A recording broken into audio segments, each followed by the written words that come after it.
So, Vidushi, Emma, thank you very much for joining us today. Why don't you just both take a time to introduce yourselves, tell us who you are. Over to you. Oh, thank you, Emma. Well, thanks for having us here again. It's a real pleasure to talk to you all. I'm Vidushi. I'm currently an ophthalmology trainee, but my whole journey with this story started as a foundation doctor in London. I work with the Healthcare Leadership Academy and Medics Academy from a kind of medical education perspective, where we design various sort of e-learning courses on a variety of things, including leadership and things like raising concerns. Emma?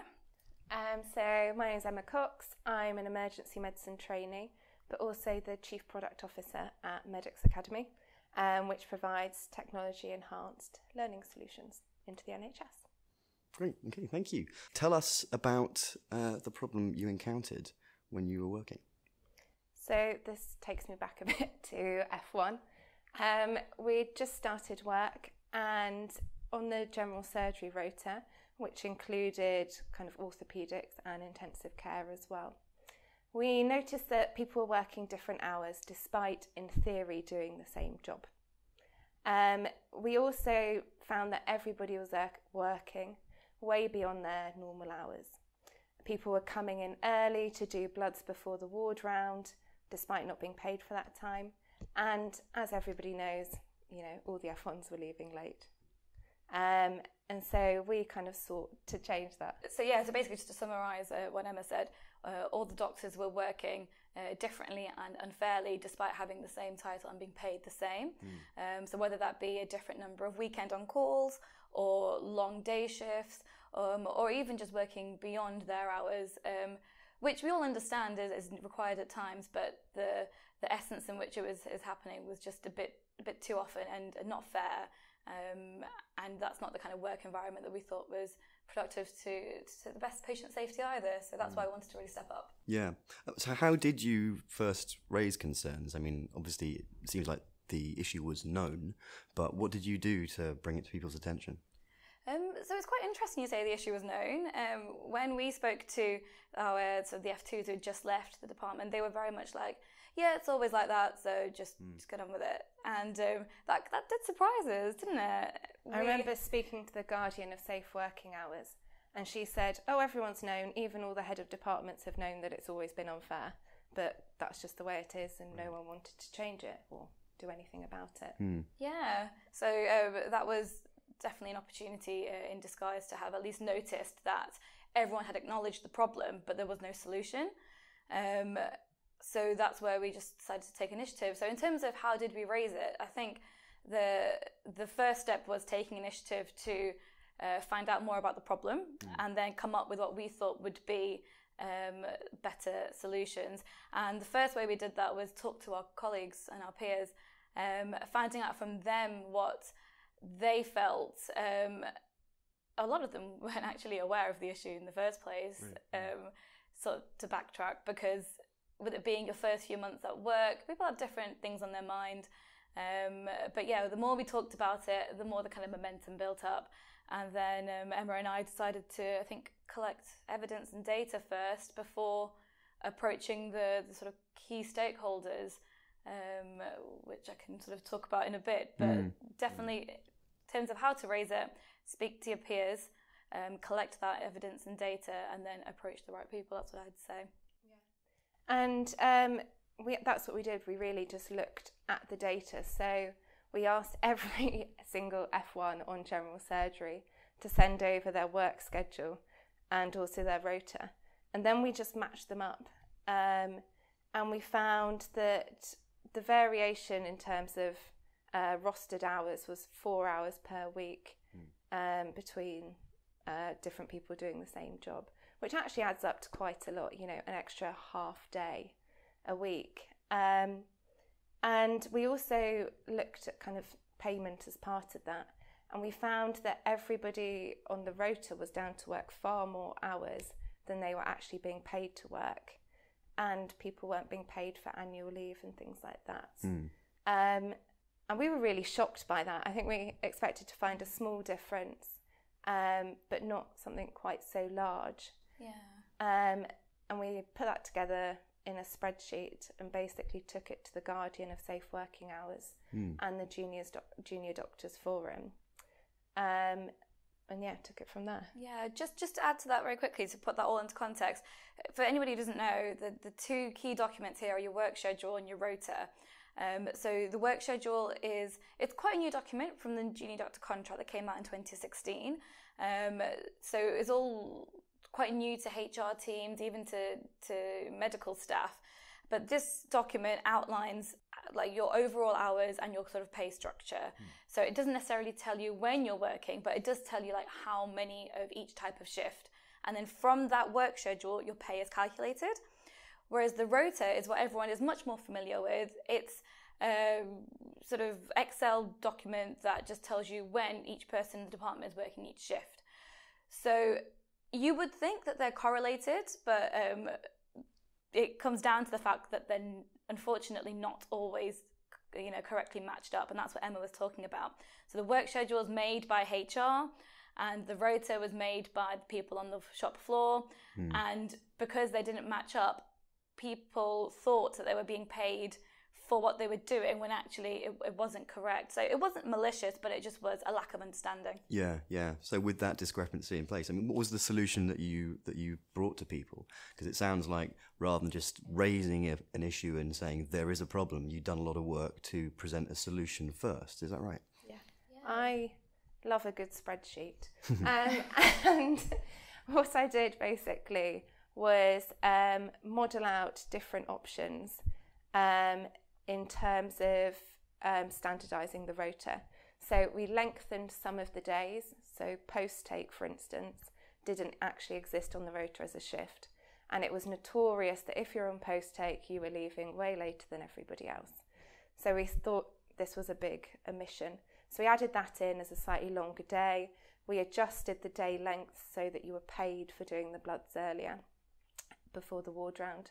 And what I wanted to do is basically create it so that each subspecialty, so general surgery, orthopaedics and ITU, everybody within those shifts or jobs was doing the same number of each type of shift.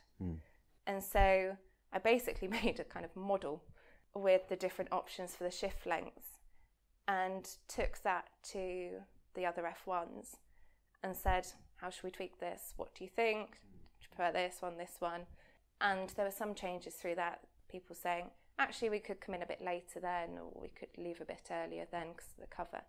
So we came up with a solution everybody was happy with, and we'd costed it, so we knew what we were asking for. Yeah. And then we took it to HR. And that was really interesting. We'd initially emailed them and not really had much response back, but turning up in person was very different. And it turned out that some of the issues were just because they didn't know about it. They'd had a new contract that was brought in, and they didn't understand really how important the work schedule was. And it was created by them just manually copying the individual rota line into the software, which obviously is likely to have errors in it. And so we started that dialogue and we said, look, this seems unfair and this is the data. How about this? Would this work? We sat down together, put it through the software and said, yep, that would work. And we kind of took it from there, really. Well, you said earlier, Vidushi, that the having your peers involved at an early stage and obviously collecting data, speaking to everybody else before taking it to HR. Who else was involved in the response to the solution that you offered? How sort of widespread did it go? So I just, if you don't mind, John, I'd like to quickly touch on your previous question about what was the solution. Yeah, of course. Because the key thing, the solution was easy. It just required a bit of patience and perseverance and initiative. Emma's described it in detail for you there, but I just really want our kind of audience to take home the fact that the solution was not rocket science. It essentially was a spreadsheet where we're saying, okay, you have 20 suites and 5 people, how many suites are they going to get each? And it was the same, but with shifts and with doctors.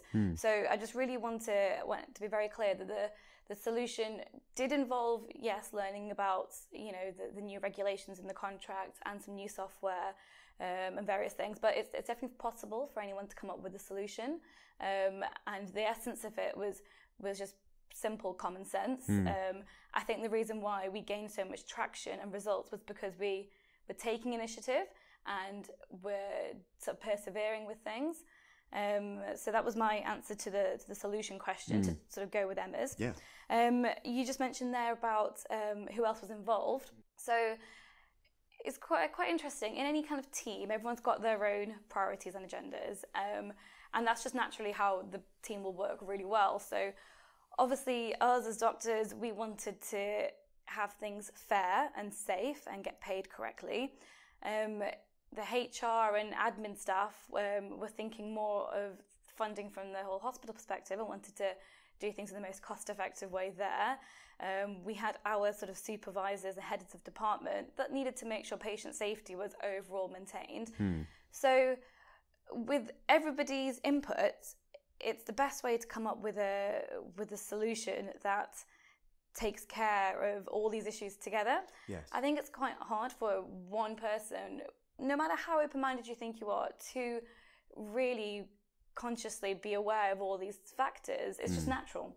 So with our peers, with heads of departments, other consultants, with the Junior Doctors Forum and the Guardian of Safe Working Hours, they had an outlook from a contractual point of view as well, with HR teams as well, obviously. We did involve other unions when it came to back payments and various legal matters. So these are the key people that played a role. But the best bit was everyone was working cohesively. It feels a lot more collaborative than seeing them as competing priorities. HR has to do one thing. You know, people on the ground have to do something else. Yeah. So that meant that perhaps it wasn't quite so much of a fight as you might have expected, raising the issue to begin with? Yeah, it wasn't a big fight. Actually, people were very, very welcoming. And I think actually our role was merely mediating between all of these different stakeholder groups and going and saying, HR are happy with this. Are you happy with this? You know, the Junior Doctors Forum, our colleagues are happy. Now as the head of department, are you happy? And there were obviously changes that came on throughout basically that whole process, but it meant that everybody had bought into it. And it was quite easy as a head of a department to say, oh, actually, you've come to me with a perfectly modelled solution here, and you told me HR are happy with this, and your peers are happy with this. It's much easier to get that through rather than saying, I've just got an idea. Which could have been a fight, actually. So it's more about how you go about things to whether you end up with a fight or not. So what have been the lasting effects? I mean, this is it's been a while now, I suppose, since this first happened, and what's been the effects on the ground? What changes have you seen? Do you still think there's more to do? There's been, well, I mean, the rota is still in use. We really wanted to pass on the baton. We were really worried, we are transitional as junior doctors, and we thought we would leave and that would be the end of it. So we made the rota and handed it over to a rota coordinator and very much said, this is all you have to do to change it. And explained actually the theory behind all of it and why it really mattered if they didn't match up. And we did the same with HR. So that was part of making sure it's embedded. But we also taught the junior doctors and F1s who were taking over from us so that they understood. And lots of other things actually came from that. So we ended up setting up teaching sessions on the junior doctors contract. That's now still being used at several London universities. And we've done it at London hospitals as well. And we've actually created a Medics Academy course about it and taught at the HLA conference and things like that. So there's been lots that has come from it. That you didn't expect at the beginning. No, not at all. I think Emma's mentioned very, very well there all the kind of quantifiable things, but to touch on the kind of cultural shift and change that's happened as well. So again, how Emma said about handing on to HR and admin, I think often the there's a bit of a misunderstanding between the admin teams and the medical teams, a bit of a kind of, the teams don't often work together. And I think that just purely comes from a lack of understanding. So having spent time with and explaining to each party why the other team were thinking of various solutions or what they had in mind, it really helped, I think, gel that bridge. And I'd like to think that that's still persistent when we go back. The medical teams, especially the junior doctors, are working really well with HR, relaying their issues, hopefully finding solutions. And in general, from all the kind of teaching opportunities we've been able to create, that cultural change of actually it's absolutely fine to raise concerns and take a lead no matter what level you're at. So as an F1, the fact that you can initiate change, take leadership, I feel very inspired seeing that change come through in terms of lasting effects. So that's been a real highlight of doing this. Yeah. I actually met an F1 last year who said, oh, actually I went to UCL and I had some teaching on the junior doctor contract. And so when he had gone to his hospital, he'd found a lot of similar problems. And as a result had done basically a very similar thing there. And he ended up kind of being the ambassador on the junior doctor contract, so everybody would come to him with their rota problems, and that's been so rewarding and entirely unexpected. So sounds like there was a lot learned along the way on all times. I mean, any just top tips, I suppose, for things that you would advise people who are see an issue and feel like a concern needs to be raised, and specifically how to get results from it. As I think you've both said, just saying that there's a problem only takes you so far. So what would you say? What would you think you've learned from there? Okay, so I'll briefly touch on my 3 main top tips from this experience especially. We've already mentioned a lot, but I can't stress the importance of working with your peers and your sort of other stakeholders involved, being on the same page as HR, at least taking them with us, and involving the opinions of everybody else was really crucial to the success of the implementation changes we wanted. So that's number 1, like work with each other, not against each other. Presenting solutions is absolutely key to any change in the NHS, I'm afraid. Change on such a big scale is always going to be quite sort of difficult and sticky at the beginning, but if you find the right solutions, persevere, and with a bit of patience, you will reap the rewards afterwards.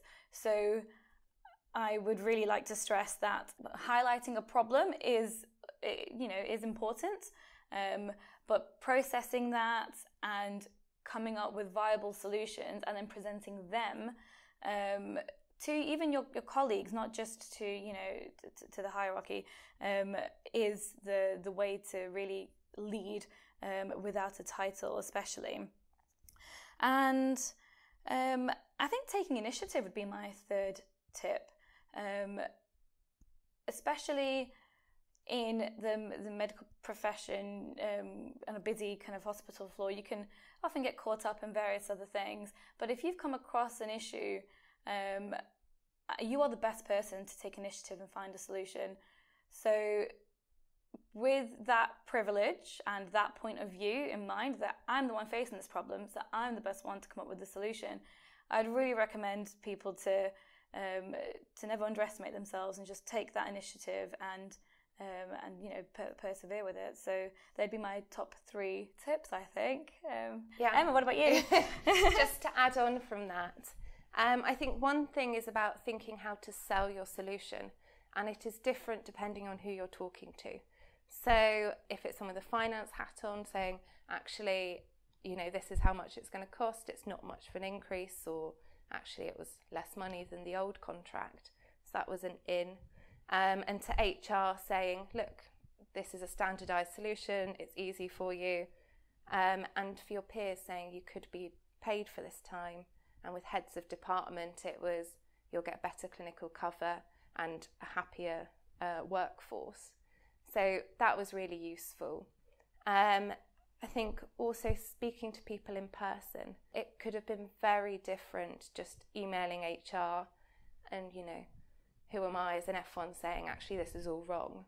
But going in, forming a relationship and working together to get that fixed was really, really invaluable.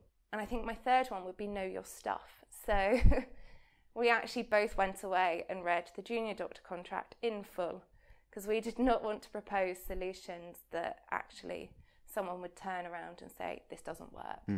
So, yeah, I think those would be my top 3. Yeah, and if you need any help with that last tip, essentially, then, you know, you have your medical legal experts around and the right people to go to. So thanks, MDU, for all of that.